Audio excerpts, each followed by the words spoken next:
লাগাতার বৃষ্টির জেরে ধসে পড়ল মাটির বাড়ির দেওয়াল। অল্পের জন্য প্রাণে বাঁচলেও দেওয়াল চাপা পড়ে এক শিশু সহ ওই পরিবারের একাধিক সদস্য আহত হয়েছেন। ঘটনাকে কেন্দ্র করে চাঞ্চল্য ছড়িয়েছে বাঁকুড়ার পাত্রসাহের ব্লকের ঘিয়াই গ্রামে। স্থানীয় সূত্রে জানা গিয়েছে, বেলুট গ্রাম পঞ্চায়েতের ঘিয়াই গ্রামের বাসিন্দা অমিত ঘোষের পরিবার দীর্ঘদিন ধরেই পুরনো মাটির বাড়িতে বসবাস করছিল। সম্প্রতি লাগাতার বৃষ্টিতে বাড়ির দেওয়ালে বড় বড় ফাটল দেখা দেয়, কিন্তু আর্থিক সমস্যার কারণে বাড়ি ছেড়ে অন্যত্র যাওয়ার উপায় ছিল না পরিবারের। সেই অবস্থাতেই গভীর রাতেই আচমকাই হুড়মুড়িয়ে বাড়ির একটি দেওয়াল ধসে পড়ে। সেই সময় পরিবারের সদস্যরা ঘুমিয়েছিলেন। দেওয়াল ধসে পড়তে এক শিশুসহ পরিবারের সদস্যরা ধ্বংসস্তূপের নিচে চাপা পড়েন। প্রতিবেশীরা দ্রুত ঘটনাস্থলে পৌঁছে তাদের উদ্ধার করেন। ঘটনায় শিশুটির হাত ভেঙে যায়। অল্প বিস্তর আহত হন অমিত ঘোষ ও তাঁর স্ত্রী প্রিয়াঙ্কা ঘোষও। ঘটনার খবর পেয়ে সকালে দুর্গত পরিবারের সঙ্গে দেখা করেন স্থানীয় বিজেপি নেতৃত্ব। তাদের হাতে তুলে দেওয়া হয় কিছু ত্রাণ সামগ্রী। পরিবারের অভিযোগ, দীর্ঘদিন ধরেই আবাস প্রকল্পে পাকা বাড়ির জন্য আবেদন করেও তারা কোনো সুবিধা পাননি। তাদের দাবি, সময় মতো পাকা বাড়ি পেলে এই দুর্ভোগের মুখে পড়তে হতো না। ঘটনাটা কি হয়েছিল? কাল 12:30টার সময় মাটি পড়ছিল উপর থেকে। প্রথম দেখলাম যে হালকা করে মাটি পড়ছে, দিয়ে তারপর আমরা ঘর থেকে বেরোলাম। বেরোর পর হুড় হুড় করে সঙ্গে সঙ্গে ঘরটা নেমে পড়ে গেল। ব্যাটাকে বার করতে গিয়ে ব্যাটার হাতে খুলে গেছিলো, আর স্ত্রীকে বার করলাম। আর আমি ভিতরে ছিলাম, ভিতর থেকে এসে হালকা কাঁকালো লেগেছে, কাঁকালো বেল পড়তে হয়েছে, দিয়ে বিরাট হুড় করে পড়ে গেল। গ্রামের লোক এসেছিল, অনেক ইয়ে করলো, দিয়ে বেরিয়ে এসে দেখছি উপর থেকে আরো নিচে মেরে বাসটা করে ভেঙে ভেঙে পড়ছে।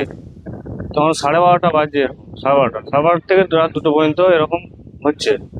দিয়ে আমরা বেরিয়ে আসার পর ইয়ে করলাম, বাইরে এসে ঘুমোতে তো পারি না। কালকে সারা রাতটা হুড়বাড় করছে, সত্যি ভয়ে লাগছে আমাদের।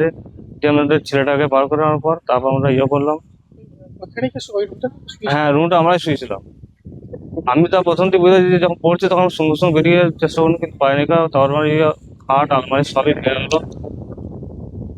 ছেলেটার হ্যাঁ, সব মাটির তলায় পড়ে আছে। এখন মাটির তলায় সবই পড়ে আছে। এরকম ভাবে এই বাড়িটাতে কতদিন ধরে আছেন আপনারা? অনেক বছর ধরে আছি, অনেকদিন থেকে আছে। আমাদের তো ঘর পাইলুম নেই, বিজেপি ছেড়ে দিয়ে জানানো হয়েছে, সবই ওরা সাহায্য করেছে কিছু। এর আগেও কি জানিয়েছিলেন বাড়ির জন্য কি বলেছিলেন? অ্যাপ্লাই দিয়েছিল, বাড়ি পায় নাই। বাড়ি পারেন? না, 3 নম্বর বাড়ি পায় নাই, চেষ্টা করেছি, তৃণমূলের লোক আমাদের বাড়ি দিচ্ছে না এখন। বলতে পারবে। আচ্ছা দিদি, কি হয়েছিল ঘটনাটা? কালকে রাতে বৃষ্টি হচ্ছিল খুব জোরে। তারপরে বাচ্চারা নিয়ে আমরা ঘরে শুয়েছিলাম।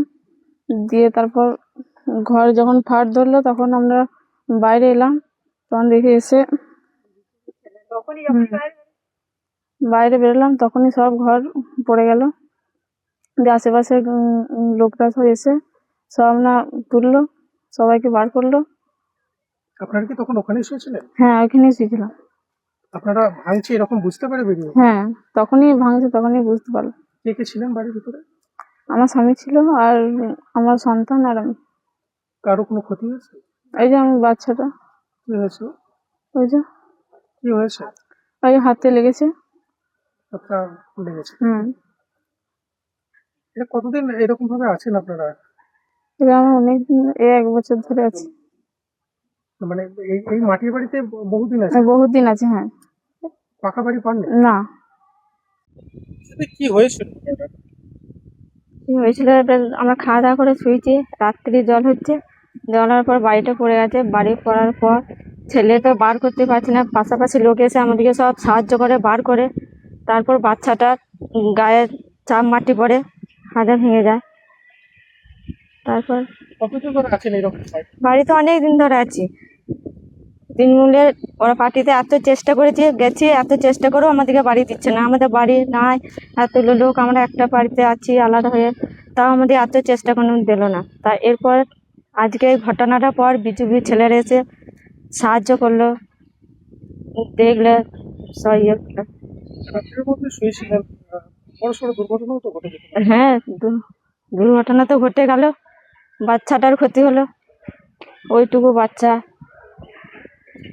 ছিল বাড়ির মধ্যে? বাড়ির মধ্যে আমরা স্বামী স্ত্রী ছিল, আমার ছেলে ছিল, বৌমা, নাতি, বড় ছেলে। যে সমস্ত আসবাবপত্র ছিল সেগুলো কি সব নষ্ট হয়ে গেছে? হ্যাঁ, সব নষ্ট হয়ে গেছে, কিচ্ছু নাই, সব ভাঙচুর, চাল গম যা সমস্ত বাড়ির জানো সংসারের জিনিস সব নষ্ট হয়ে গেছে, কিচ্ছু নাই আমাদের। পাকা বাড়ি পেলে তো হয়তো ঘটনাটা।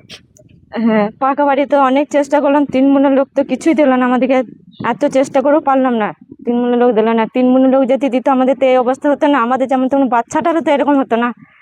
অন্যদিকে বিজেপির যুব নেতা স্বরূপ ঘোষ এই ঘটনা সম্পর্কে বলেন, ভিআই গ্রামের অমিত ঘোষের বাড়িটি গতকাল রাত্রে পড়ে গেছে এবং যেটা আমরা দেখতে পেলাম সেই বাড়ির মধ্যে যে ফ্যামিলি আছে তারা কিন্তু অল্প বেশি সকলেই আহত হয়েছেন, একটা বাচ্চা আহত।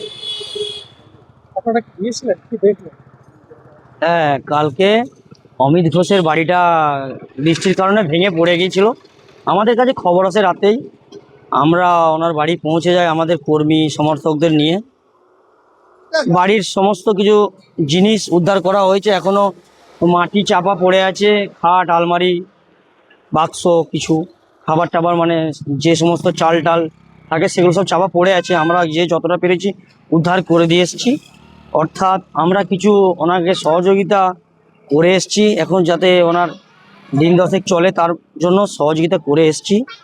ওনার অভিযোগ করছেন যে গত সরকার আমলে তিনারা বারবার বলার পরও পাকা বাড়ি পাননি, আপনাদের কি জানিয়েছিলেন বা কিছু? দেখুন, ওনারা তো একটা সময় আমাদের সাথেই বিরোধিতা করেছে। তৃণমূলের কথা কি বলবো, বলতে গেলে লজ্জা লাগে। তৃণমূলের কর্মীরা কারো বাড়ি দিতে গেলে 20,000 টাকা 10,000 কার্ড বানিয়ে নিত, অর্থাৎ বাড়ি যদি কেউ বিরোধী যারা করেছে তাদের বাড়িগুলো বেছে বেছে নাম কেটে দিয়েছে, পঞ্চায়েত থেকে ব্লক থেকে এরকম কাজ করেছে।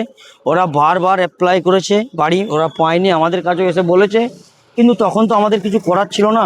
এখন আমাদের সরকার এসছে, মাননীয় শুভেন্দুদা আমাদের আছে, আমাদের এমপি সাহেব সৌমিত্র খান বাবু, ওনাকেও বলা হয়েছে, এমএলএ সাহেবকেও জানানো হয়েছে।